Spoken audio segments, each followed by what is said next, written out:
Boa noite, Thay. Tudo bom? Mais uma, né? Mais uma para conta. Tudo bem, mais uma. Vai ter que me aturar. Com o maior prazer do mundo. Pô, você não é nenhum tipo de estupro. Pelo contrário, com muito prazer.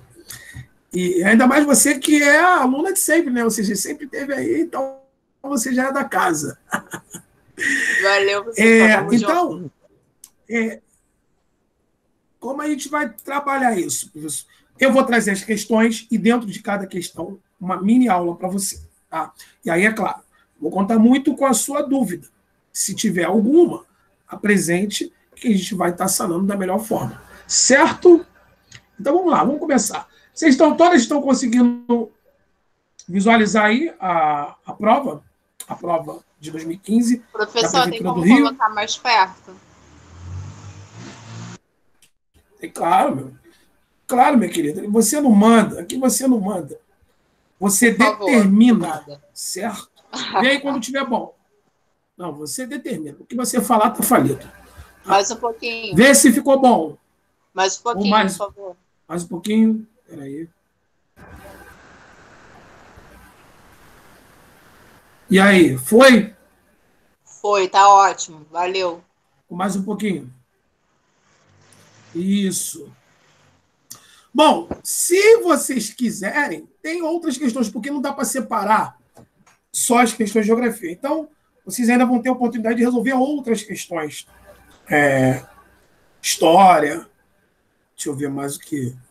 Além de geografia, tem história também aqui. Tá? Que vocês podem resolver. E ciências. Aí, caso vocês tenham interesse de resolver as outras, já fica à vontade. Tá bom? Bom, essa aula está sendo gravada, essa aula vai ser compartilhada lá no espaço, vocês sabem, está aí na descrição, no chat, para vocês, né? Para vocês depois darem uma conferida. E vamos nessa. Desculpa, tá, gente? Na semana passada, a minha internet, ela simplesmente caiu. Estava chovendo aqui e caiu, não consegui retornar de novo. Tá? Mas eu vou repor essa aula com vocês em uma outra situação. Tá bom? Um outro dia. Bom, vamos lá, vamos começar. Geografia, e vamos falar sobre população. Deixa eu só afastar um pouquinho. População. E olha só, antes de falar de população, é importante você entender como funciona a transição demográfica no Brasil. E aí, se você estiver anotando, ou se você quiser anotar depois, tanto faz, mas é bom que você entenda que nós temos 3 transições demográficas. E daqui a 20 anos vamos atravessar a 4ª. Pessoal, o que é transição demográfica? É a evolução da população. Ou seja, o comportamento momentâneo da população brasileira. E através das características, né, principalmente as econômicas, essa população ela vai mudar de patamar. Então, quando a gente fala sobre essa distribuição populacional, entenda o seguinte: nós tivemos até a metade do século XX, nos anos 50, uma população rural, porque o Brasil era um país rural. E aí, meu amigo, minha amiga, né, como é que seria essa divisão? Era um período, e aí todo mundo sabe, que se tinham muitos filhos. Muitos filhos. Por exemplo, eu não sei aqui vocês, mas a minha avó teve 13 filhos. Eu acredito que vocês também tiveram parentes, avós, bisavós, que também tiveram muitos filhos. Então, tu imagina o seguinte: 8.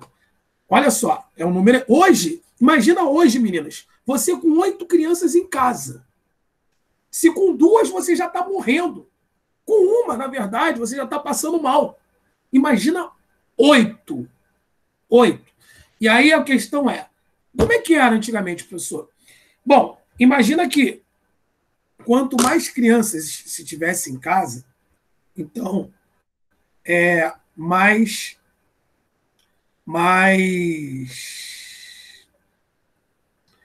cedo essas pessoas teriam que trabalhar, essas crianças, né, esses adolescentes tinham que trabalhar. Não se tinha muito tempo para estudar, por isso que muita gente daquela época não tem muito estudo.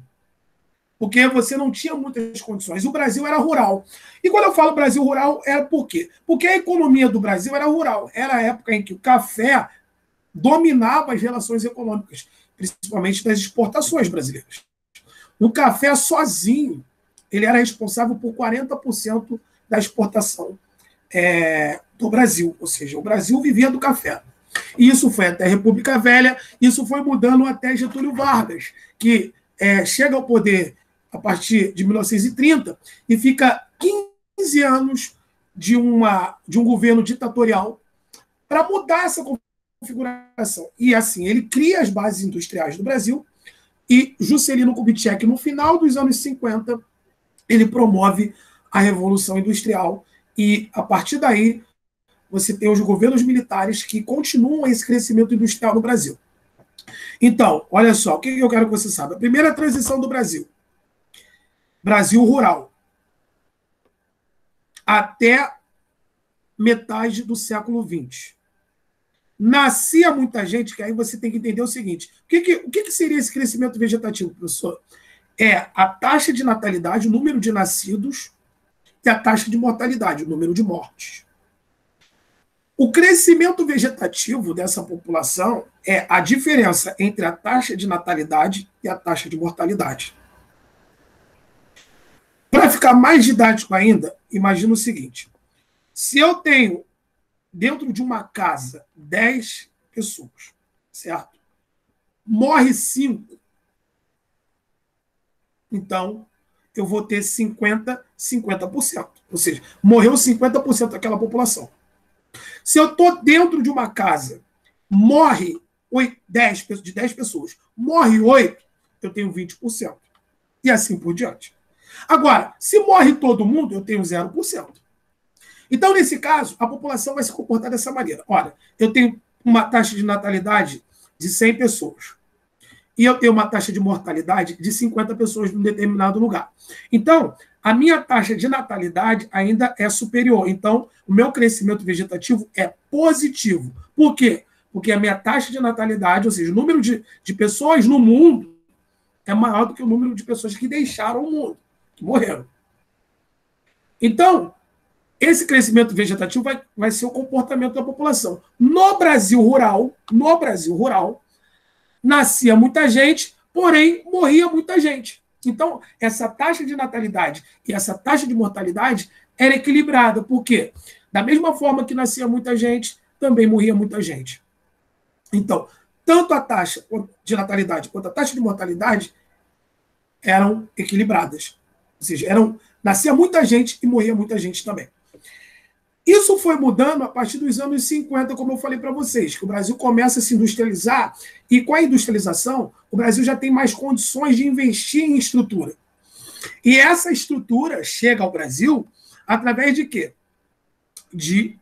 Além de trabalho, né, da população começar a comer melhor, também com a infraestrutura de saneamento básico, hospitais, clínicas. Então, o Brasil começa a se preparar melhor para as adversidades.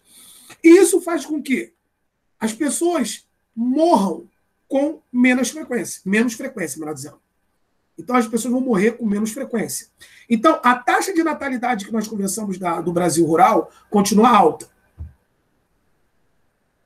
Mas, no Brasil industrial, que começa a partir do fim dos anos 50, com a melhora nas condições sanitárias, nas questões médicas, farmacêuticas, o Brasil ele diminui a taxa de mortalidade. Certo? Até aí tudo bem, pessoal? Show de bola.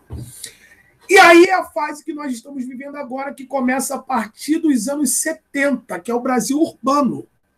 E aí, com o Brasil urbano, a mulher ela vai ter um papel fundamental para a diminuição tanto da taxa de natalidade quanto da taxa de mortalidade. Por quê, professor? Porque se com a indústria o Brasil começa a se estruturar, com a urbanização, construção de prédios, estradas, né, hospitais, clínicas, planejamento familiar, avanço da medicina, avanço da farmácia, métodos contraceptivos e o melhor, a mulher entrando no mercado de trabalho, aí sim, aí é a configuração que nós temos agora. Ou seja, a mulher, ela começa a casar mais tarde, a mulher, ela diminui o número de filhos, né? E a mulher ganha uma melhor colocação no mercado de trabalho e a mulher se cuida mais. A mulher tem preventivo, a mulher tem métodos contraceptivos, se usa camisinha, pílula do dia seguinte, pílula da semana seguinte, do mês seguinte. Então, isso tudo reduz ainda mais a taxa de natalidade e diminui a taxa de mortalidade. Por que a taxa de mortalidade ela diminui, professor? Porque, por exemplo, doenças que matavam com frequência deixam de matar. Hoje em dia, professor, até alguns tipos de câncer têm tratamento. Antigamente pegava câncer, era uma sentença de morte. Antigamente pegava HIV, era uma sentença de morte. Então, hoje você tem tratamento para essas doenças. Isso por quê? Porque o Brasil ele melhora a sua estrutura. O Brasil ele passa a ser um país urbano. Ele não depende mais da agricultura apenas, mas ele depende mais do setor de serviços e de prestação de serviços e de comércio. Então, o Brasil é um país urbano. E quando a gente sabe que o Brasil é um país urbano? Quando você tem a maior parte da população vivendo em cidades do que no campo. Certo? Mediante a toda essa explicação, acho que agora a gente pode fazer esse exercício. Tá? E se ainda não foi suficiente, não esquenta. A gente explica mais um pouquinho. Tá? Vamos lá. Na questão 36 dessa prova de 2015, veio a seguinte questão. A distribuição percentual da população residente por sexo, segundo os grupos de idade do Brasil, 2004, 2013, e aí aparece uma pirâmide etária. Pessoal, o que é uma pirâmide etária? Aqui, acompanha comigo aqui no prompt. Olha, o ápice da pirâmide é onde estão os idosos. Então, os idosos começam a contar, né, a partir dos 59 anos. É aqui. E dos 20 aos 59 anos é a quantidade de adultos. Então, daqui até aqui é a quantidade de adultos. E os jovens é daqui até aqui, dos 19 até os 0. Tá? Aqui você tem os jovens. Então, a base são dos jovens, o corpo é dos adultos e o ápice é dos idosos. Qual é o mais importante daí da pirâmide etária? São os adultos. E por quê, professor? Porque é ali que está a força de trabalho de um determinado país, que é o que nós chamamos de PEA, população economicamente ativa. Tá? Então, a gente vai entender que dos 20 aos 59 anos é onde eu tenho que ter a minha força de trabalho. Porque quem é jovem, de 0 a 19 anos, teoricamente, esse cara está se preparando para ir para o mercado de trabalho e, a partir dos 60 anos, esse cara deixou o mercado de trabalho. Então, um está se preparando e o outro deixa o mercado de trabalho. Certo? Então, a partir daqui, nós vamos ver o que ele pergunta. Com base na análise do gráfico, uma importante mudança na dinâmica demográfica brasileira possível de ser identificada é a tendência de queda da expectativa de vida no país. Alguém sabe o que é expectativa de vida ou quer que eu explique?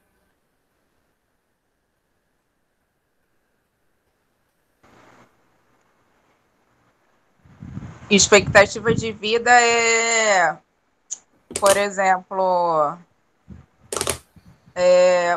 aqui no Brasil é 77 anos, eu acho. Uhum. Expectativa de vida, Thay, é quando você tem a média de tempo de vivência de uma determinada população. É isso aí. Exatamente. O ser humano que mais vive no mundo é o japonês.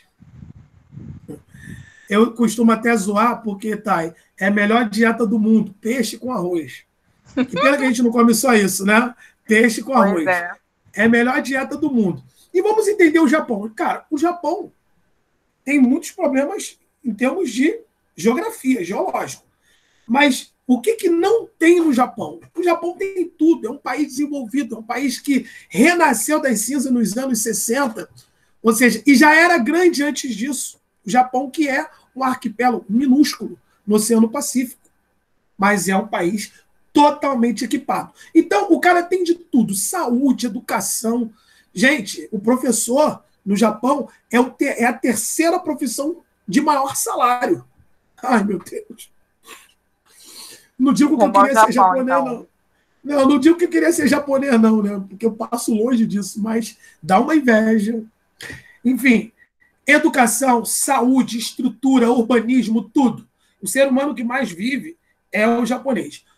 E aí você tem os europeus. O italiano vive 82 anos, o espanhol vive 80, 81, o francês vive 81, o inglês vive 80. Então, olha só. E o brasileiro está chegando lá, porque o Brasil também é um país rico. O Brasil, mediante a todos os problemas que tem, o Brasil aumenta a sua expectativa de vida. Ou seja, o idoso aqui, ele vive um pouquinho mais. Diferente, por exemplo, de Burkina Faso, de Serra Leoa, do Haiti, que o cara não tem estrutura nenhuma. Então, a expectativa de vida nesses países não ultrapassa os 50 anos. Se o indivíduo lá chegar com 50 anos, é lucro. Por quê? Qualquer doença que pega, mata. Se precisa de hospital, não tem. Se precisar de uma boa educação, não tem. Então, a diferença é essa. Quanto mais preparado, quanto mais estruturado o seu país estiver, melhor a população vive. Então, assim, o que a gente pode observar nesse mapa? A tendência de queda da expectativa de vida, não. Pelo contrário, a expectativa do Brasil, ela aumenta. Então, a gente elimina a letra A. Letra B, a diminuição do percentual de jovens na população é exatamente essa a resposta. Por quê, professor? Como eu falei, isso tudo está na taxa de fecundidade, o número de filhos que uma mulher tem. Ô, Thay, você tem filhos? Ana Cristina, você tem filhos? Desculpa, não tenho filhos, sem filhos. E você pretende ter quantos? Professor, no máximo um, no mínimo nenhum. Exatamente. Eu tenho 2. Tem quantos? Só depois dos 30 também. Só depois dos 30. Você tem... Então, olha só, a Thay não tem nenhum, né? A Thay não tem nenhum. E a Thay não tem nenhum filho, no caso, né? E a Ana Cristina tem 2, não é isso? Isso aí. Então, imagina o seguinte. Imagina você numa casa com 8 filhos. Não, imagina isso. Filho não dá, só alunos. Só alunos, né? Só alunos. A gente trabalha ali as nossas 4 horas e cada um vai para a tua casa. Bom, então você imagina que você, se tivesse 8 filhos, provavelmente você estaria vivendo à base de Gardenal. Desse jeito. E qual é aquela que faz dormir? Que é remedinho que faz dormir? Aquela fora. Não, é o tarja preta. É o tarja preta. Eu esqueci o nome, gente. Ai, meu Deus. Esqueci o nome. Eu sei que tem ano no final. Ai, meu Deus. É um tal de pano. Diazepam. É isso aí, diazepam. Porque, olha só, hoje, na vida que nós levamos, ter mais de 2 filhos é quase um suicídio. Por quê? 2 filhos, mais comida, mais escola, mais espaço. Então, tu imagina que tudo isso está envolvido? Tudo isso está envolvido. Então, hoje, a mulher ela tem que trabalhar. Então, não dá mais para ela ficar em casa cuidando das crianças. Mesmo porque o espaço dentro de casa também diminuiu. Hoje, se você for querer comprar um apartamento, não vai ser um apartamento, vai ser um apertamento. Uma sala pequena, um quarto pequeno, porque o espaço diminuiu. Não se tem mais condições de ter uma grande família com 12 pessoas, 15 pessoas. Né? Então, olhando ainda para a questão, diminuiu o número de jovens. As mulheres, vocês mulheres, diminuíram essa condição. Ah, professor, mas isso porque eu quis, né? Não, necessidade. A mulher, ela teve que ir para o mercado de trabalho. E hoje a mulher, ela ocupa um espaço relativo na relação trabalhista. Ocupa, professor? Ocupa. Ocupa, sim. Ainda há uma diferença de gênero muito grande. A mulher ainda recebe menos, a mulher ainda tem muita dificuldade com a questão salarial, uma série de coisas, né? Mas a mulher, ela ocupa um lugar no trabalho. E isso faz com que diminua-se, né, a expectativa de vida. Desculpa, diminua-se a taxa de fecundidade. Certo? Beleza? Então, essa é a resposta dessa questão aí, que você acabou de ver comigo. Em outras palavras, eu estou dizendo para vocês que... Peraí. O negócio sumiu aqui para mim.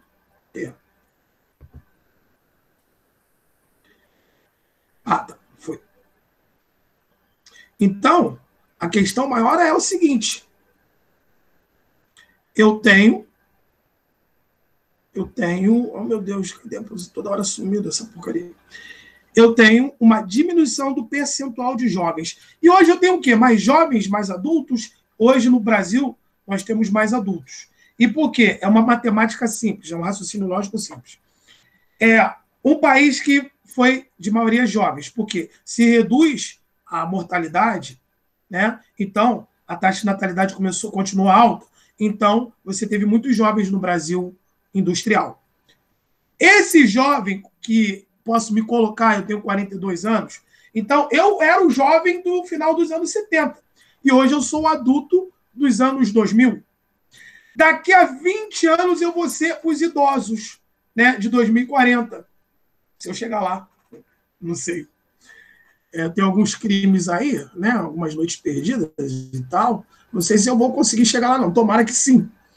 Mas então, eu digo para vocês o seguinte, daqui a 20 anos, o Brasil vai ter uma grande quantidade de idosos. Tá? Uma grande quantidade de idosos. Entendido, pessoal? E aí vem a ser, com o aumento da taxa de fecundidade entre as mulheres, não, pelo contrário, diminui essa taxa de fecundidade das mulheres, e o crescimento da taxa de mortalidade infantil também não, diminuiu a taxa de mortalidade infantil. Então, a resposta certa dessa aí é a B, tá? Anote aí para mim, por favor. Letra Professor. B. Oi. Então, no caso, a população brasileira tem maior número de idosos do que de jovens, certo? Não, a população brasileira tem maior número de adultos. Adultos. Isso vai explicar também, Otávio, a quantidade, isso vai explicar a quantidade de gente desempregada e na informalidade no país. Por quê, professor? Porque você tem muita gente para poucos postos de trabalho.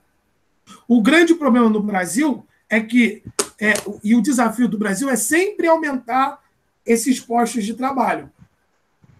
Porque é como se você tivesse muita gente disponível, mas não tivesse tanto trabalho para essa galera. Aí o que o cara faz? Vai para o setor de serviços e comércio ilegal. A informalidade no Brasil não está na indústria, está nos serviços e comércio. Um exemplo, professor. Comércio ambulante, né? Ou seja, o camelô, e também a van pirata, o ônibus pirata, enfim, o transporte pirata. Ou seja, no serviço, no comércio, na falsificação, enfim, vários outros artifícios que é para sobrevivência. Tá? O desempregado faz parte da população economicamente ativa? O desempregado, faz parte da população economicamente ativa. Certo? Alguma dúvida até aí? Não, né? Professor, quem é autônomo faz parte de qual? População economicamente ativa. Você trabalha para você mesmo, prestando algum serviço ou algum tipo de comércio. Então, você faz parte da terceirização da economia, ou seja, do terceiro setor da economia, que é comércio e serviço. Você só pode ser autônomo se você trabalhar no terceiro setor econômico. Como assim? Se você está num ambiente urbano, então você vai vender alguma coisa, você vai prestar algum tipo de serviço. Então, quando você faz isso, você está trabalhando para si mesmo, você está produzindo. Aí é lógico, né? Se você é autônomo, você cria um posto de trabalho. E aí você vai pagar os impostos, né, relativos a ele. Que seria, hoje, aqui, nós chamamos de MEI, né? Isso. Exatamente. Microempresário, microempreendedor individual. Isso, perfeito, garota esperta. Valeu. Sabe tudo. Durante um tempo da minha vida eu tive que fazer isso. Tive que ser um microempreendedor individual.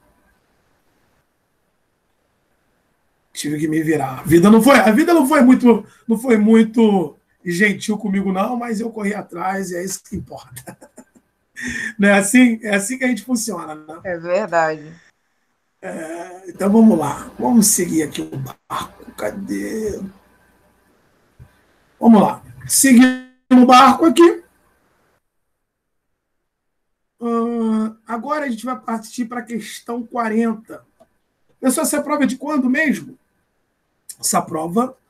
Não. Aqui é questão 37. 37, beleza. Essa prova é de 2015 da Prefeitura do Rio. Vamos lá. Para a localização de um ponto sobre a superfície terrestre, são utilizadas as coordenadas geográficas, latitude e longitude.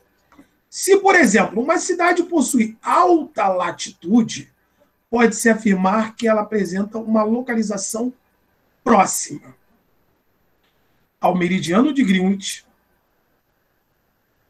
ao antimeridiano de Greenwich, ao meridiano de Greenwich, a um dos polos terrestres, a linha do Equador. Ou seja, 4 tópicos aí. Pergunta, que não quer calar. O que é coordenada geográfica? O que é latitude? O que é longitude? Bom, para isso, eu vou ter que compartilhar. Vou ter que sair desse compartilhamento aqui. Eu tenho que mostrar para vocês como funciona a latitude e a longitude. É bem simples, tá, pessoal? É só a questão de localização. Quem é bom aí de se orientar? Deixa eu perguntar. Ana Cristina, você é uma boa orientadora? Uma boa orientadora em que sentido, professor? Na escola, como professor? Para orientar as pessoas. Não, da sua vida. Se eu te perguntar assim, onde é que fica a rua tal, tu vai saber me explicar direitinho? Olha, se você conhecer essa rua aí na sua casa, de repente, você vai falar, não, dobra à direita, depois dobra à esquerda. Você sabe fazer isso? Já teve a oportunidade de fazer isso alguma vez? Sim. Exato. Então, é disso que se trata. Uma outra coisa também que é interessante. Ana Cristina, continuo contigo. Você já teve a oportunidade de marcar alguma festa na sua casa? Sim. Sim. Então, provavelmente, alguém já te perguntou, me dá um ponto de referência para poder chegar lá, não já? Sim. Se eu fosse te perguntar isso, qual o ponto de referência, qual o lugar que seria conhecido de todo mundo que você me daria para poder chegar na sua humilde residência? E compartilhar daquele boi que você vai matar quando você passar. Profetiza! Aquela churrascada que você vai fazer na sua casa. Como posse. Não, toma posse. Então, isso é certo. Na rua da minha casa tem uma escola, ela já está fechada há muitos anos, mas ela é muito conhecida. Então, esse seria o ponto de referência onde todo mundo conhece. É uma escola muito... Então, você está me dizendo... Então, você está me dizendo que seria fácil chegar na sua casa porque tem uma escola que seria referência. Apesar de já estar há muitos anos, mas todo mundo, o bairro praticamente da minha idade, estudou nessa escola. Então, chegando lá, é só falar, olha, eu quero chegar na casa da Ana Cristina. E ela me deu um ponto de referência, que é uma escola bem conhecida no bairro, Então, aí você vai falar, 2 ruas depois, 3 ruas depois, né? Seria mais ou menos isso, né? Na rua da escola. Não, aí, que maravilha. Cheguei na escola. Então, esse ponto de referência é o que vai se refletir no que nós vamos chamar de coordenadas. As coordenadas geográficas, pessoal, nada mais é do que a grande caça ao tesouro. Como é que é? É a brincadeira do tá quente, tá frio. Já viu aquela brincadeira? Ó, tá quente, tá frio, tá quente, tá frio. E a caça ao tesouro seria você se orientar no espaço. Como é que isso funciona? Você vai marcar uma referência para você se localizar no espaço. E, no caso, o homem, para que isso acontecesse, ele criou as linhas imaginárias de coordenadas geográficas. Que linhas são essas?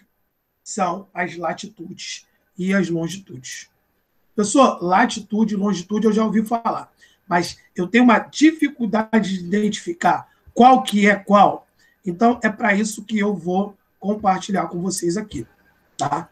Porque se eu não compartilhar, se eu só simplesmente ficar na teoria, vai ficar difícil de você entender a questão. Deixa eu só diminuir aqui o meu slide, que ela acabou saindo enorme aqui, esse desenho. Deixa eu ver aqui. Entenda, coordenada, toda coordenada que você precisar, você vai precisar de uma referência, como a tua escola. Por exemplo, eu vou falar assim, olha, quer em Campo Grande me visitar? Eu moro próximo a Rio São Paulo. Rio São Paulo é uma principal que tem aqui. Aí, automaticamente, você vai falar assim, eu cheguei em Campo Grande, na Rio São Paulo, então eu vou falar, eu moro na Praça do Letícia. Mora na Praça do Letícia, é só procurar a Praça do Letícia, e aí você vai conseguir me encontrar. Deixa eu só botar aqui, porque o negócio aqui tá parecendo até internet de escada, gente. Desculpa. Internet de escada braba. Agora foi.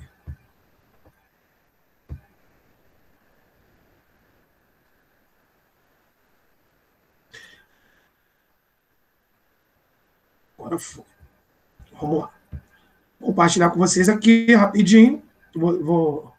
Eu acho que eu posso compartilhar aqui. Acho que o Meet me permite compartilhar outras abas. Tá. Bom, me avisem se vocês não, se vocês conseguirem, né, no caso, não conseguirem visualizar.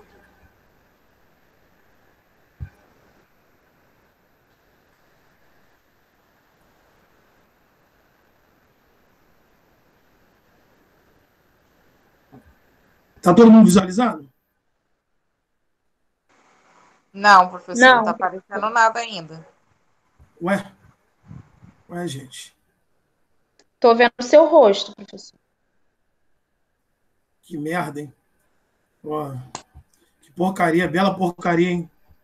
Então tá, vou tentar tirar essa imagem distorcida de vocês agora. E agora? Conseguem observar o desenho? Agora eu tô vendo. Ah, viu? Melhor do que aquela figura impoluta que estava na foto.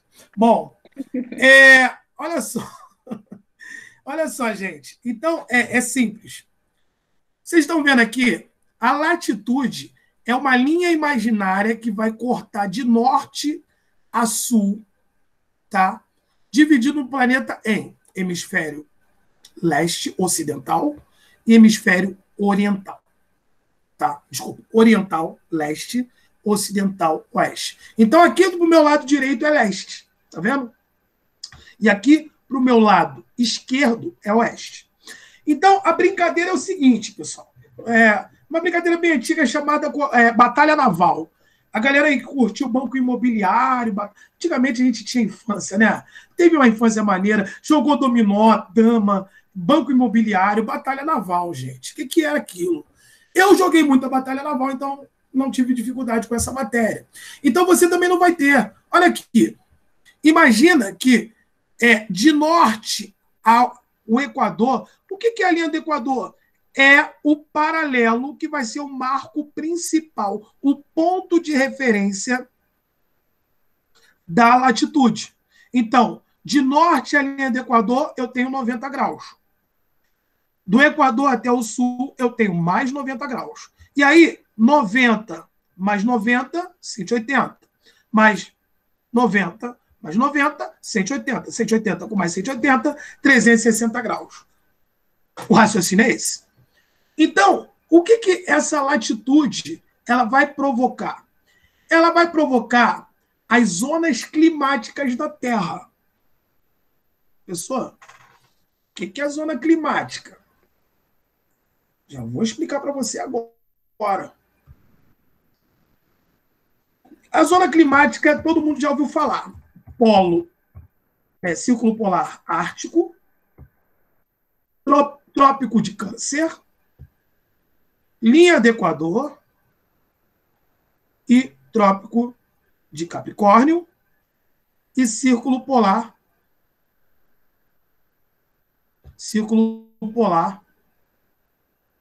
Antártico. Até aí todo mundo se lembra? Thay, Ana Cristina, as amigas aí que estão presentes, todo mundo se lembra dessa história? Sim.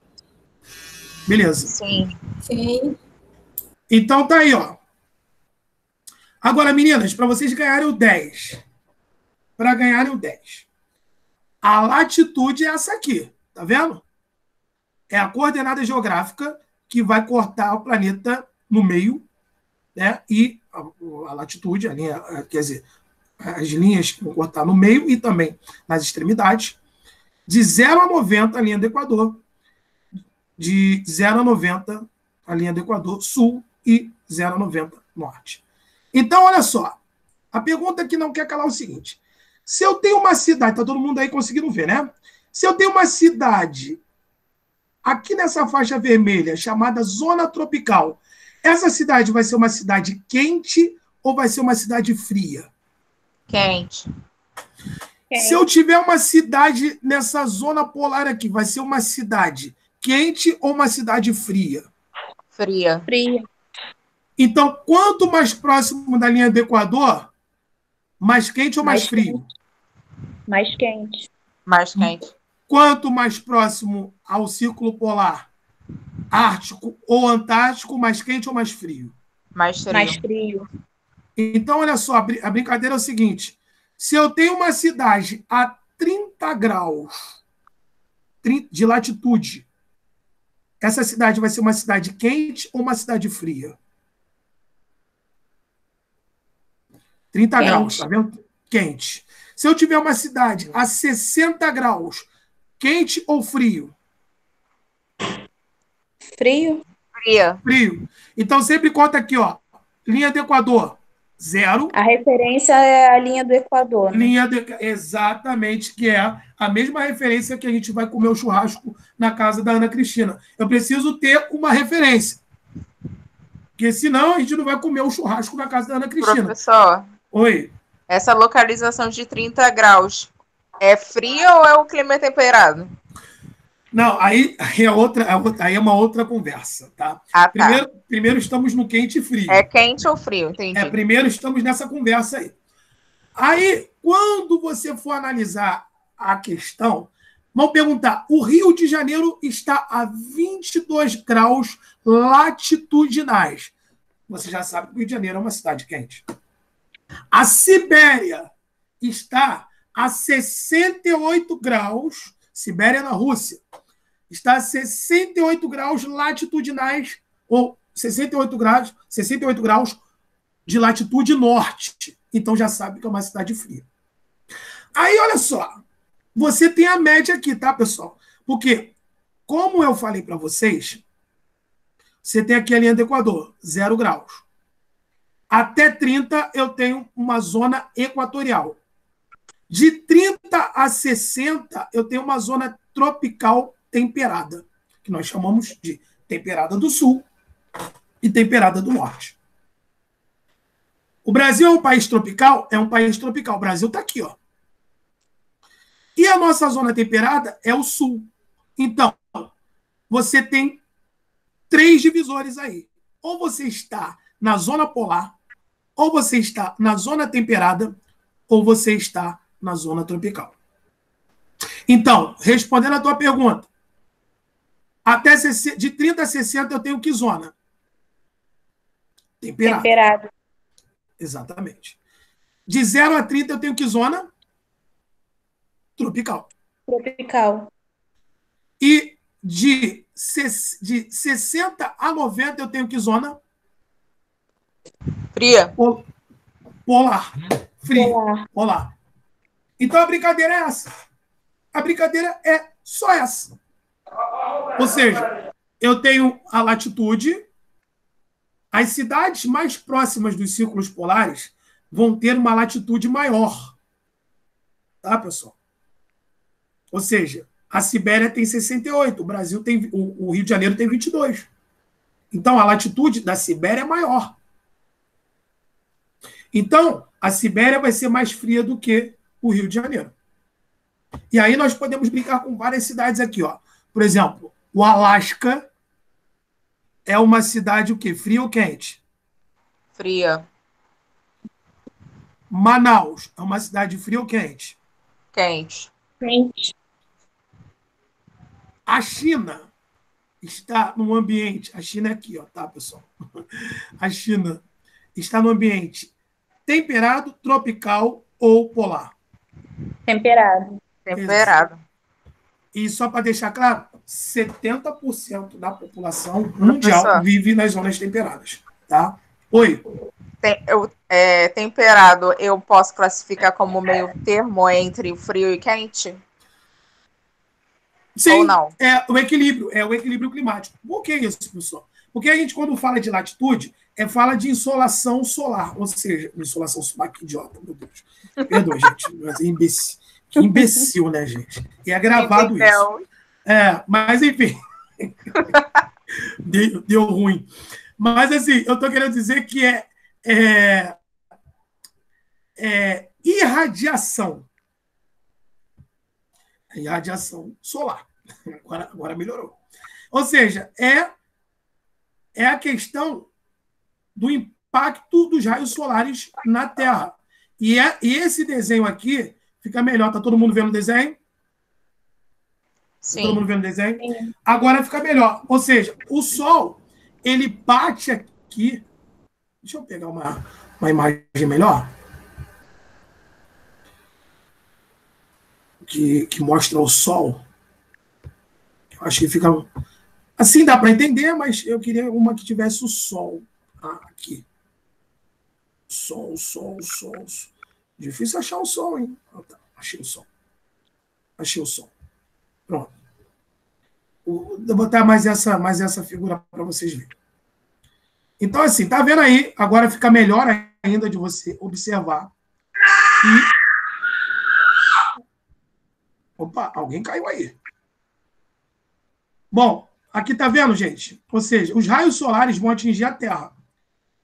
E esses raios solares, aqui, claro, né, tá do nosso lado aqui, a Terra se movimenta em torno de si mesma, que é um movimento de rotação, que dura 24 horas. Na verdade, 23 horas e 56 minutos e alguns segundos. O homem arredonda para 24 horas, sucessão do dia e da noite. Enquanto, de um lado, né, a Terra está girando, e além de girar em torno de si mesma, ela gira em torno do Sol, então, imagina que um lado vai ficar na penumbra e o outro vai ficar ensolarado. E como a Terra ela tem um leve declínio de 3,16 no seu eixo, então, nós temos essa configuração aqui, ó. Para ser uma região equatorial, ela tem que ser cortada pela linha do Equador, vai ser um ambiente mais quente da Terra, onde o Sol pega com maior incidência na superfície terrestre. E essa região sobressalente, ela vai ser um arco que o Sol vai fazer de iluminação, que nós vamos chamar de zona tropical.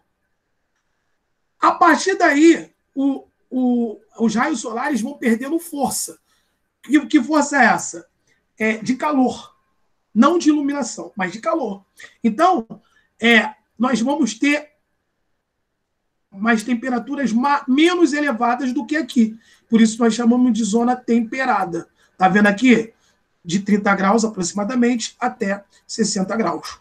Então, a partir daí, O Sol não esquenta, ou seja, os raios solares, eles não esquentam, mas eles iluminam. Então, nós vamos ter as zonas polares, nós vamos ter as calotas polares, certo?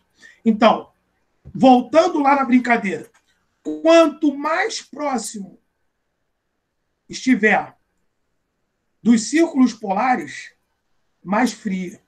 Quanto mais próximo da linha do Equador, mais quente. Aí, nós vamos voltar à questão.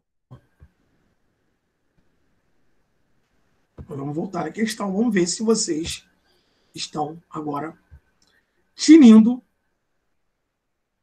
essa questão aí. Beleza? Agora vamos resolver juntos? Quer dizer, vocês vão resolver?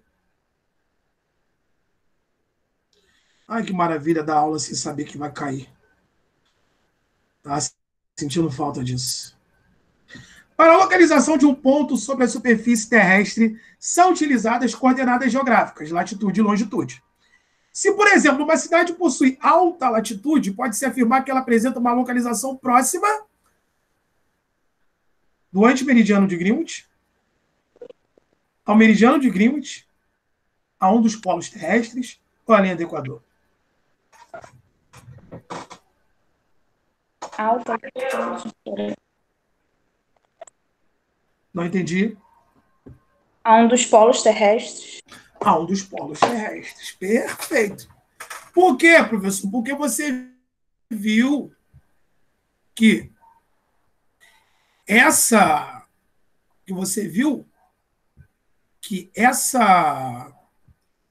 questão e ela cai desse jeito, tá, pessoal? Não é?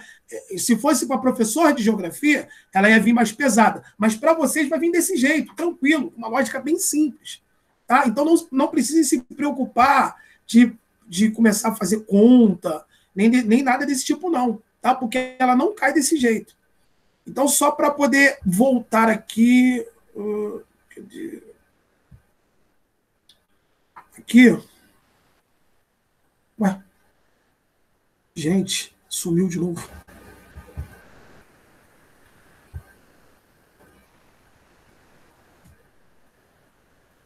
Então, essa...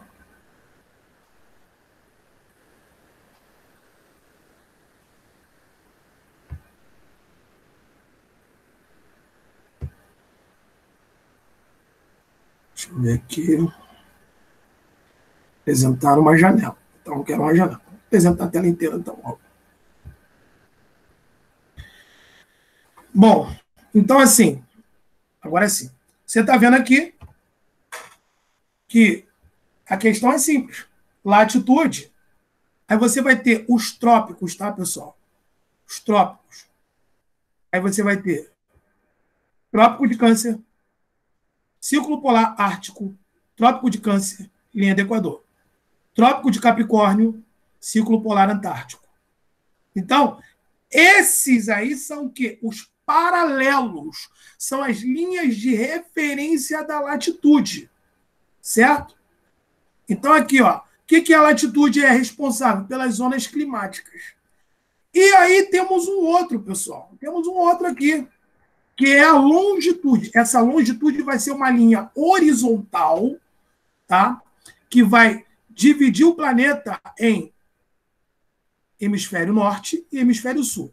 Enquanto a latitude divide em leste e oeste, a longitude, que vai ser uma linha vertical, vai dividir o planeta em hemisfério norte e hemisfério sul.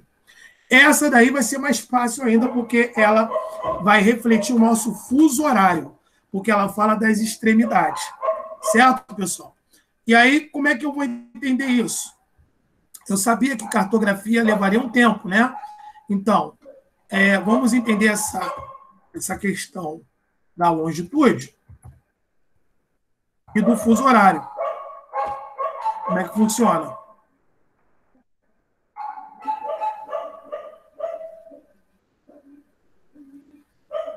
A longitude, eu acho que está todo mundo conseguindo ver aí, seria justamente essa questão do fuso horário. Deixa eu só pegar esse desenho e mostrar para vocês. Porque o fuso horário seria o meridiano de Greenwich, que vai ser o meridiano principal, lá de Londres, que vai, a partir do meridiano de Greenwich, isso aqui é melhor, esse desenho aqui tá melhor. Você começa a contar de 0 a 12 graus leste, de 0 a 12 graus oeste. Cachorrada maldita.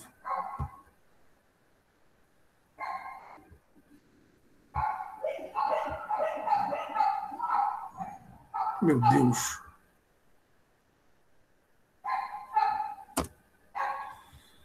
Ah, Senhor. Um momentinho, gente. Eu tô...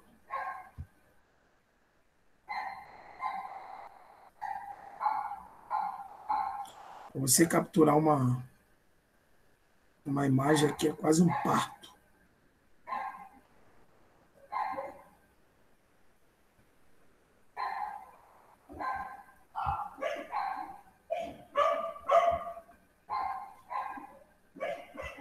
Pronto.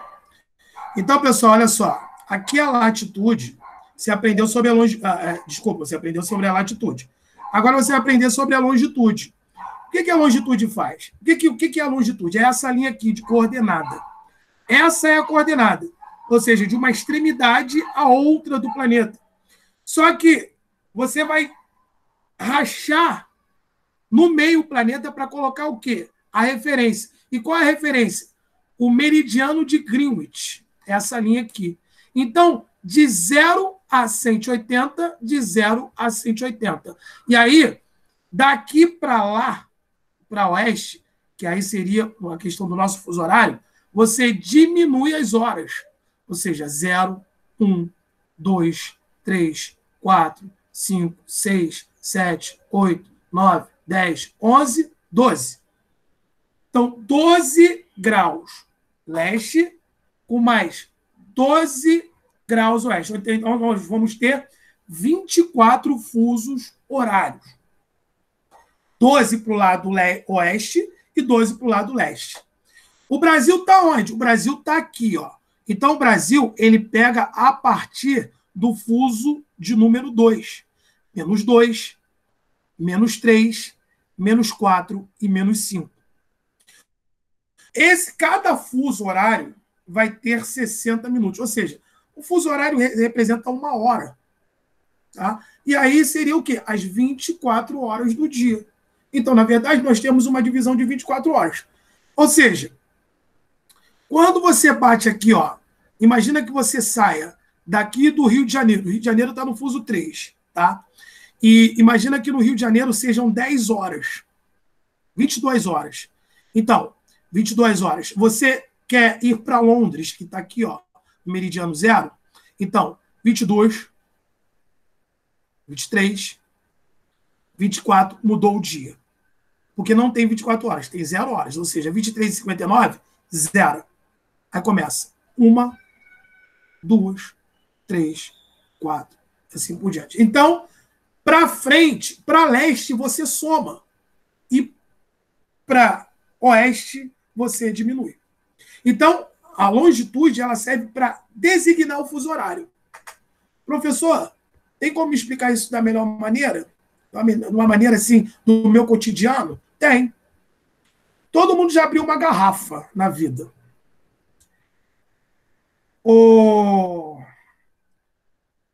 Deixa eu ver aqui quem... Vanessa, Ana Cristina, deixa eu ver aqui mais as minhas amigas. Minha querida aqui, Brito Silva, Tayane. Quando você abre uma garrafa, você abre para a direita ou para a esquerda?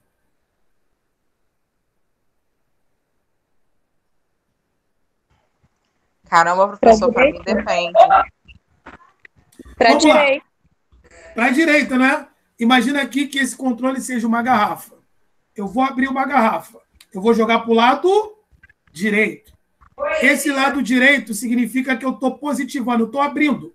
Eu estou começando o movimento. Então, direita sempre positivo. E quando você vai fechar uma garrafa? É o lado oposto. Esquerda. Então, horário aumenta. anti-horário Professor, diminui. Oi. para mim, esse negócio de direita e de esquerda, eu fico um pouco enrolada porque eu sou ambidestra, entendeu? Eu escrevo com as duas mãos. Então fica complicado para mim ter essa lógica. Não, então eu vou te ajudar sempre. Você abre, mesmo que seja com a mão esquerda, vamos botar aqui com a mão esquerda. Mão esquerda. Você vai abrir sempre Aham, para onde? Direita, direito. direita, direita. Não tem como você abrir para a esquerda. Para a Não, esquerda não. você vai estar o quê? Não, né? Apertando. Tá Né? Você vai estar fechando, vai estar apertando. fechando. Exatamente. E aí para a esquerda você vai estar o quê? Para a direita você vai estar o quê? Afrouxando. Abrindo, Então, afrouxando. direita, horário. Esquerda, anti-horário. E aí, olha só. Aqui você tem o meridiano de Greenwich, aqui dividindo a tela para vocês, tá? Meridiano de Greenwich. Aqui é leste. Então, se você sai do meridiano de Greenwich, você vai contar 1, 2, 3, 4, 5, 6, 7, 8, 9, 10, até 12. Se você sai do meridiano de Greenwich para oeste, você cai, é o contrário, né? 0. 1, 2, 3, 4, 5, 6, 7, 8, 9, 10, 11, 12. E se você ir da direita para a esquerda, você vai diminuir. Se você sair da esquerda para a direita, você vai aumentar. É por que isso, professor? Por causa do movimento de rotação. O movimento de rotação começa da esquerda para a direita. 0, 180. Aí passa-se o dia, 0, 180. Movimento de rotação, até voltar para o seu estado inicial. Por isso que o lado de lá, leste, nós chamamos de terra do sol nascente. Por isso que do nosso lado ocidental aqui, do lado oeste, nós chamamos de lado do sol poente. Porque nós estamos negativo ao movimento inicial da Terra. Aqui nós começamos na penumbra. Eles começam com a irradiação solar. Certo? Então, esse é o pensamento. Lógico e evidente que é só treinando bastante para você entender alguns exercícios que nós vamos fazer. Mas o básico da cartografia que eles passam em concurso é esse. É você se direcionar, é você saber resolver um fuso horário. Ah, se você está no Rio de Janeiro às 22 horas, né? E você vai para o Acre. Você pega um avião ou você quer saber o horário do Acre, simplesmente. Então, se no Rio de Janeiro são 22 horas, que horas vai ser no Acre? Aí você vai ver lá no mapa. A diferença entre o Rio de Janeiro e o Acre são 2 fusos. Então, lógico, o Acre ele está do lado oeste. O Rio de Janeiro está aqui, o Acre está aqui. Então, 22, 21, 20 horas. Então, a diferença de 2 fusos para o Acre, do Rio de Janeiro, é que, enquanto for 10 horas aqui no Rio de Janeiro, no Acre vai ser 20 horas. E se eu quiser sair do Acre para o Rio de Janeiro, então eu vou fazer o seguinte, eu vou de quê? Eu vou de avião. Quanto tempo leva o avião do Acre até aqui? 6 horas. Então eu vou pegar o seguinte, olha, 20 horas aqui no Acre é a hora que eu saio. Com mais 6 horas de voo, 26 horas. Eu tiro 2 fusos, por quê? 26. Desculpa, eu acrescento, né, no caso. Né? Ou seja, eu tenho 26. Então eu vou para o Rio de Janeiro do Acre, 27, 28. Professor, eu chego no Rio de Janeiro 28 horas. Existe 28 horas? Não, não existe 28 horas. Então o que você vai diminuir? 24 horas. 28 menos 24, 4 horas. Então que horas eu vou chegar no Rio de Janeiro? 4 horas da manhã. Certo? É tudo essa lógica. Professor, só treinando. Vamos treinar, né? Vamos treinar. Claro que vamos treinar. Sem dúvida nenhuma, mas vamos treinar. Certo? E aí vocês vão ver que é a coisa mais fácil do mundo. Beleza, pessoal? Alguma dúvida até então?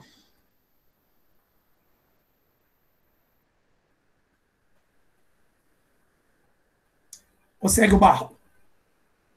Professor, então, se o local, no caso, estiver localizado do lado oeste, vai diminuir o horário. Se estiver do lado leste, aumenta. Seria isso? Exatamente. Lembre-se sempre da questão do horário e do anti-horário. Se cai uma questão na prova assim para você, uma cidade localizada a 30 graus Olha só, anota isso aí. Numa cidade localizada a 30 graus leste, for 19 horas, que horas será na cidade localizada a 15 graus leste também? Ou seja, 30 graus leste, 15 graus leste. E olha só, um fuso tem 15 graus. Então, é como se eu estivesse perguntando para você o seguinte: se um fuso tem 15 graus, 2 vai ter quantos graus? 2 fusos, 15. Mais 15, 30. 30. Exatamente. Então, a pergunta que eu vou fazer é o seguinte: se numa cidade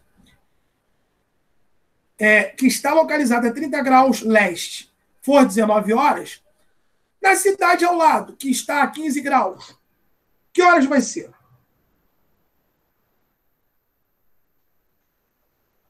Vou te ajudar, para você não pensar muito. 18. Isso quer dizer que uma vai estar no fuso 2 e a outra vai estar no fuso 1. Então, se uma for 19 horas, a outra vai ser 18. Uma outra pergunta. Se no Rio de Janeiro, por 20 horas, em Londres, que vai estar em cima do meridiano, ou seja, 0 graus, né? Olha só, o fuso do Rio de Janeiro, claro que isso vai ser uma aula específica, tá, gente? O fuso horário é uma aula específica. No Rio de Janeiro for 20 horas, em Londres, vamos supor que você tem uma amiga em Londres, quer mandar um zap para ela. Se você manda esse zap do Rio de Janeiro, sabendo que no Rio de Janeiro você está a 45 graus do meridiano, ou seja, a 3 horas negativas do meridiano, que horas vai ser em Londres?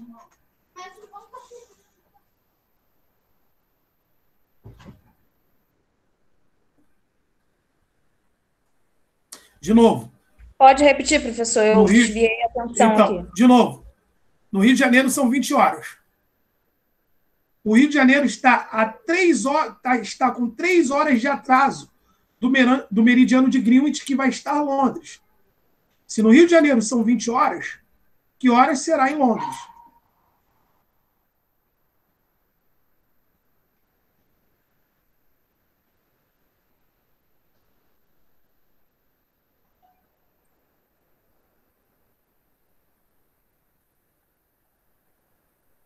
Vamos ver? 20 horas. 21, ou seja, está 3 horas de atraso, né? O meridiano está aqui. 20. Com mais um fuso, 21. Com mais outro fuso, 22. Com mais outro fuso, 23. Acertou a Silva Brito aí nos seus comentários. Ou seja, o que vai aparecer na prova para você?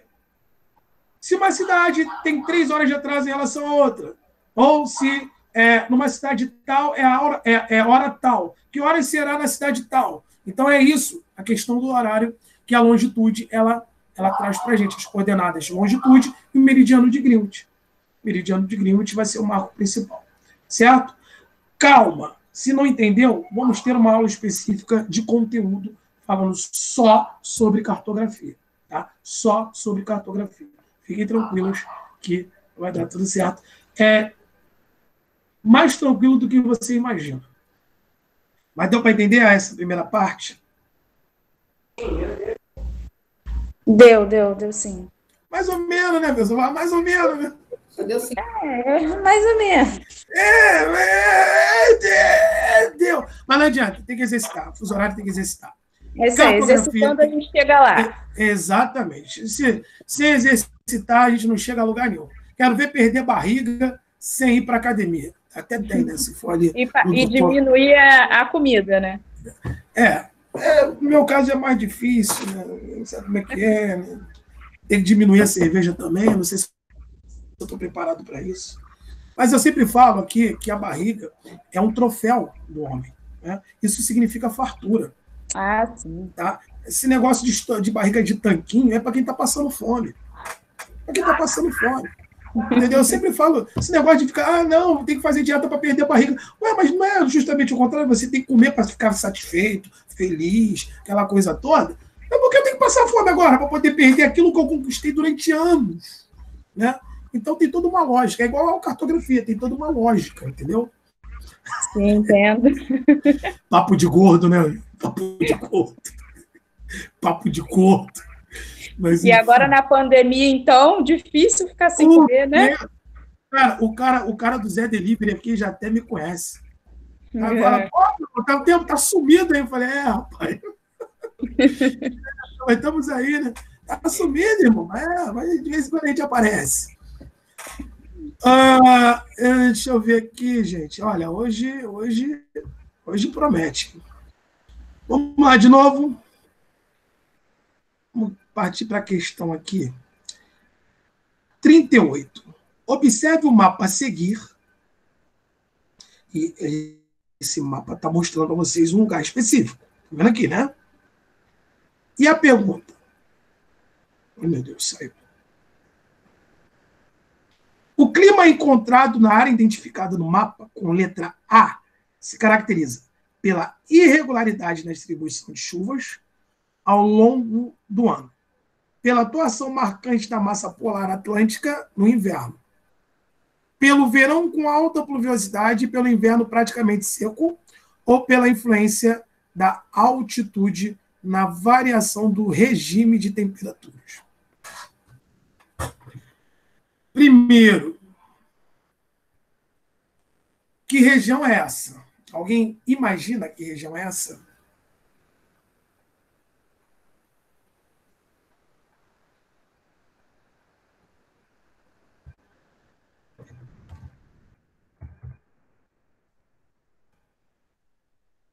Não? Nordeste? Tudo bem, mas uma parte específica do Nordeste que ele está querendo saber. Professor, repete porque picotou. É Nordeste, é Nordeste.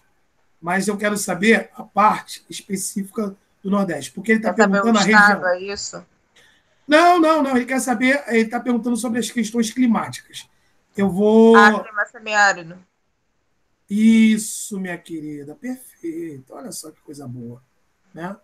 Que é ali no sertão do Nordeste, né? Mas é claro que eu não vou deixar vocês aí, as minhas queridas amigas, no escuro, porque a Thay, ela já estudou isso como se estivesse fazendo realmente academia. A Thay, ela é cascuda aqui, então a Thay, ela é suspeita para falar, entendeu? Essa eu posso garantir que estudou geografia. Tem mais aqui, tá? Tem mais aqui que estudou. Mas aí a galera que não chegou, pessoal, mas eu estou chegando agora. Então vamos lá, vamos dar uma luz aí para essa galera. Vou trazer aqui para vocês as regiões climáticas do Brasil. Que aí fica mais fácil para a gente poder estudar. Bom, imaginem o seguinte, pessoal, que eu tenho... Nossa, meu computador, às vezes, cara, dá uma raiva.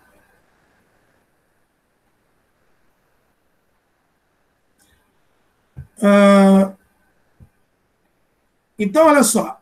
A questão aqui é simples. Quais são as zonas climáticas do Brasil? O que eu tenho que saber? Simples.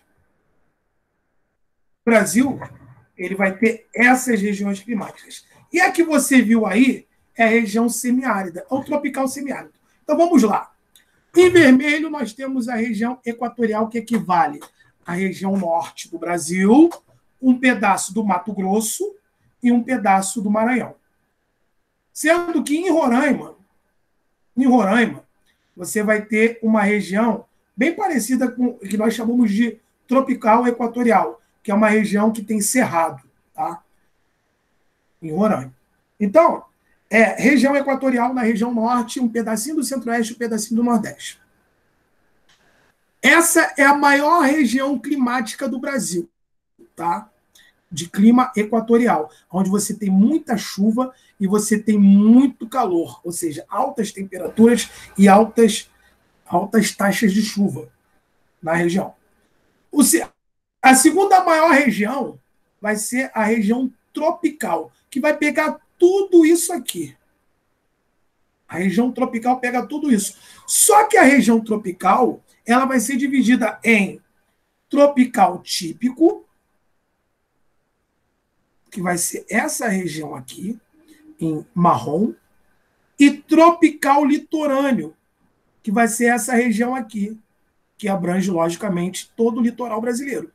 E ainda por cima você vai ter uma região tropical semiárido, porque nós temos um problema aqui do Planalto da Borborema, nessa região, que vai bloquear as massas, as brisas marítimas, e acaba recebendo maior brisa seca, ou seja, brisa continental.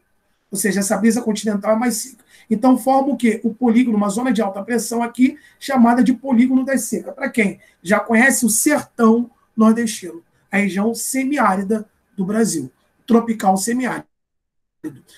E a outra região que eu queria destacar seria a região das serras, tropical de altitude, que aí tem o Planalto Meridional, os planaltos de leste e sudeste, né? Ou seja, as regiões mais altas do Brasil. Então, nós temos 3 zonas climáticas: equatorial, tropical, que se subdivide, e a subtropical, que já pega a parte da região sul do Brasil.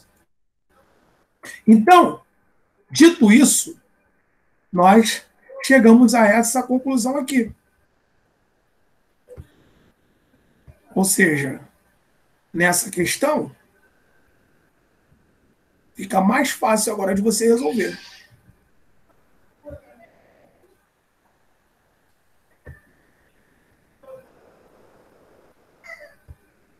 Cadê?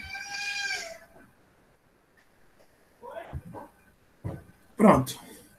Aí agora a gente chega na questão aqui. Ó. Aonde eu vou ter irregularidade de chuvas, pessoal? No tropical semiárido, porque você só tem chuvas no período que chove muito, que a massa consegue chegar lá, que seria de dezembro a março. E depois você tem uma seca terrível, uma estiagem terrível naquela região ali, na região considerada mais pobre do Brasil, que é a região do semiárido nordestino, do sertão nordestino. Tá? E aí você vai ter atuação marcante da massa polar atlântica no inverno, não é ali, né, que acontece essa presença, nós vamos ter uma aula de climas. Pelo verão com alta pluviosidade e pelo inverno praticamente seco, que é o tropical típico, e pela influência da altitude na variação do regime de temperaturas, que aí você vai ter o tropical de altitude, que também são nas serras, não é ali. Então, essa região é a região do semiárido nordestino, portanto, letra A. Pessoal, e aí, como é que tá aí? Alguma dúvida? Tranquilo? Tranquilo, professor. Beleza? Tranquilo. Questão 39. Os processos de urbanização e de industrialização são fundamentais para a compreensão da ocupação do espaço no território fluminense. Gente, olha só, essa prova é do Rio, tá? Aí fica a critério de vocês. É uma questão que fala especificamente do Rio. Quer que eu resolva ou já posso pular para a última questão, que seria a questão 40? Vocês querem que resolva essa? Porque essa é uma prova do Rio, mas já deu para entender como é que ela se apresenta. Porque vocês vão ter, na prova de vocês, vão ter questões geográficas de Itaboraí. Então, não sei se vale a pena, vocês que sabem. Quer que resolva, quer que não resolva? Professor, por mim pode resolver. Ter conhecimento nunca é demais. Tá, ótimo. Bom, os processos de urbanização e de industrialização são fundamentais para a compreensão da ocupação do espaço no território fluminense. Considerando a organização do espaço no estado do Rio de Janeiro, é possível identificar nos dias atuais uma tendência de, olha só, está falando de urbanização e industrialização. E ele fala sobre o espaço do território fluminense. E aí, se você olhar para a organização, ele te pergunta, é possível identificar nos dias atuais uma tendência de diminuição da importância econômica da região do Vale do Paraíba e migração de sua população para o noroeste do estado. Só para você entender, a região do Vale do Paraíba é uma região altamente produtiva, é uma região do café, é uma região onde abriga uma parte do polo metal automobilístico do Brasil, né, do Rio de Janeiro e também do Brasil. Então, desde já, eu descarto essa aí. Pessoal, qual é a região do Vale do Paraíba? Que eu não sei, professor. Eu não entendo perfeitamente. Então, vou dizer para vocês aqui, ó, Barra do Piraí, Vassouras, Partido Alferes, Engenheiro de Paulo de Fontinho, Volta Redonda, Barra Mansa. Então, para você ver como é importante. Só para você ter uma ideia... Resende não, professor. Isso que eu ia falar. Só para você entender, Volta Redonda e Resende, você tem ali a Volkswagen, você tem a Ford, você tem grandes montadoras, né? E isso aí você tem a CSN também, ali naquela região, que nada mais, nada menos é uma das maiores siderúrgicas do Brasil, né? E ela foi feita com dinheiro dos Estados Unidos, para que o Brasil entrasse ou apoiasse os Estados Unidos na guerra. Então, isso é uma história, uma outra história. Então, essa questão não perdeu importância. Não perdeu. Essa região, melhor dizer. B. O aumento da população do interior devido à expansão de atividades petrolíferas localizadas no norte do estado e na região dos lagos. C. Crescimento do percentual da população rural a partir do avanço das atividades agroindustriais e da agricultura moderna. Essa aí tu esquece. O Rio de Janeiro não tem essa característica de região da agropecuária. Isso aí fica mais para Minas, interior de São Paulo, né, Centro-Oeste, mas aqui no Rio de Janeiro não temos essa característica. E D. Manutenção da concentração populacional na região metropolitana do Rio de Janeiro, apesar da diminuição do percentual de população na capital. Eu deixei duas aí para vocês pensarem. Primeiro, o que vocês acham? Houve um aumento da população do interior devido à expansão de atividades petrolíferas localizadas no norte do estado? Deixa eu só deixar vocês a par. O petróleo ele é retirado do mar.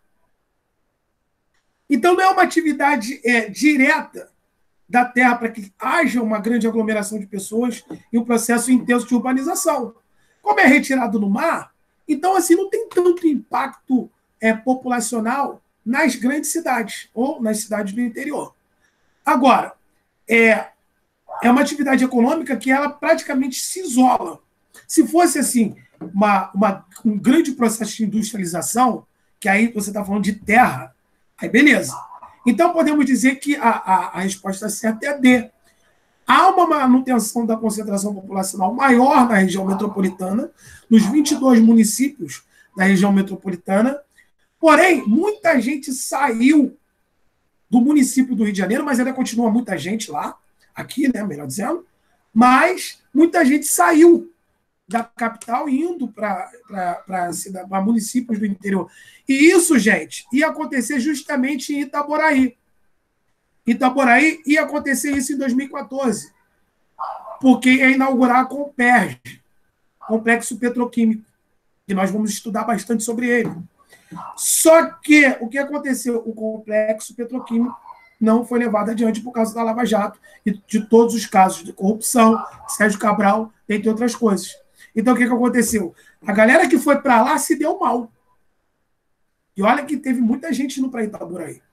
Então, toda vez que acontece um incremento... Professor, construíram até hotéis para receber a população. Esses hotéis, hoje em dia, está tudo abandonado.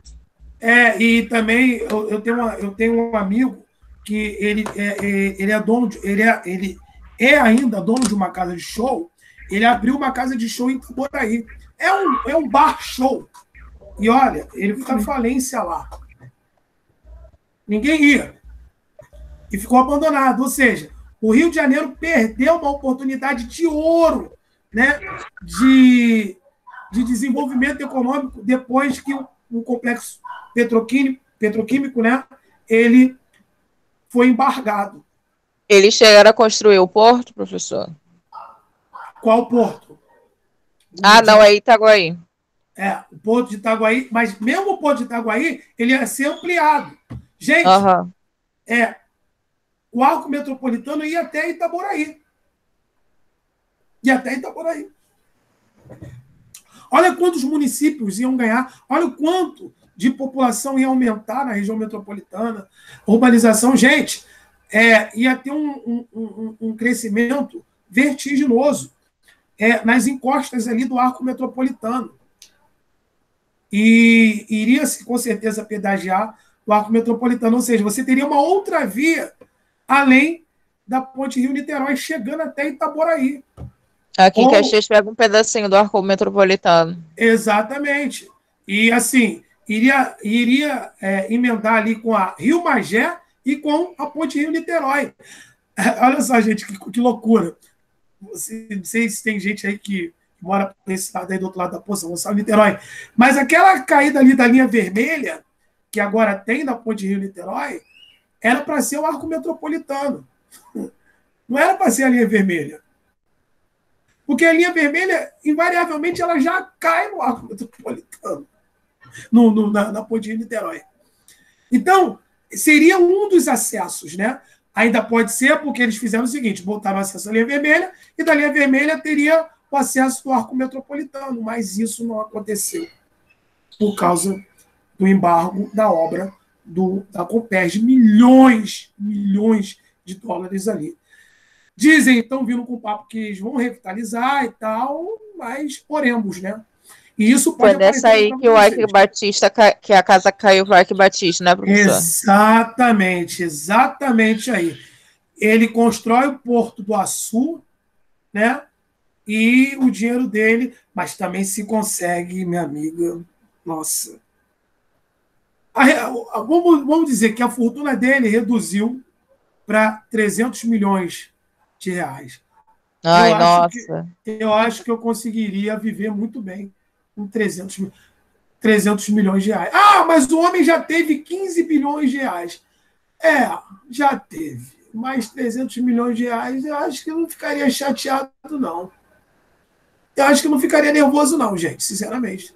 300 milhões. Vamos botar o seguinte, me dá 30, que eu acho que eu já estou bem. Já estou feliz. Vou fazer melhor ainda, me dá 3, que eu acho que eu já estou feliz também. Cara, vou fazer melhor, me dá 1 milhão, que eu já estou feliz. Estou muito feliz, gente, muito feliz. Enfim, casa caiu justamente aí. Olha, vou falar sobre Copérg, vou falar sobre Itaboraí, vou falar sobre tudo isso ainda com vocês, tá? Para fechar a aula de hoje, o Brasil é um país com elevado potencial de geração de energia elétrica, com utilização de várias fontes. Em relação à oferta interna de energia, quase a metade é obtida de fontes renováveis, como, por exemplo, gás natural, hidráulica, carvão mineral e o petróleo. Gente, dessas 4 opções aí, somente uma é renovável. Qual é?